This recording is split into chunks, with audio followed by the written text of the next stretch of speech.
கடவுளுடைய பிள்ளைகளாக இருக்கணும். இதான் நம்முடைய இப்போ நிலைமை.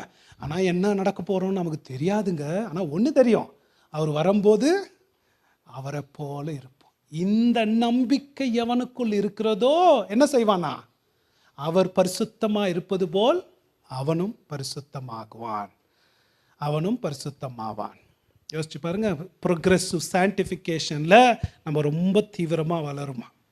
எவ்வளோ படிச்சிருக்கிறோம். நீங்கள் போராடிக்கிட்டு ஏங்க பாஸ்டர் பாவத்தை மேற்கொள்ள முடியல, ஏன் நான் எப்போ பாரு சோதனைகளில் விழுந்து போகிறேன், ஏன் திருப்பி திருப்பி பரிசுத்தமாக்குதல்ல முன்னேற்றம் ஏன் இவ்வளோ குறைவாக இருக்குது? காரணம் என்னன்னு தெரியுதுங்களா? பரிசுத்தமாக்குதல்ல எவன் தான் வளர முடியும்?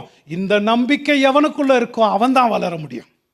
இந்த நம்பிக்கை எவனுக்குள்ள இருக்குதோ அவனுக்கு தான் தேவையான ஊக்கத்தையும் ஆவியின் வல்லமையோடு பாவத்தை கொல்லுவதும் பாவத்தை மேற்கொண்டு பரிசுத்தத்தில் முன்னேறுவதும் அவனால தான் முடியும். உங்களால் நம்மளால முடியல. ஏன் உளுந்து போகிறோம்? இந்த நம்பிக்கை உள்ளத்தில் இல்லை.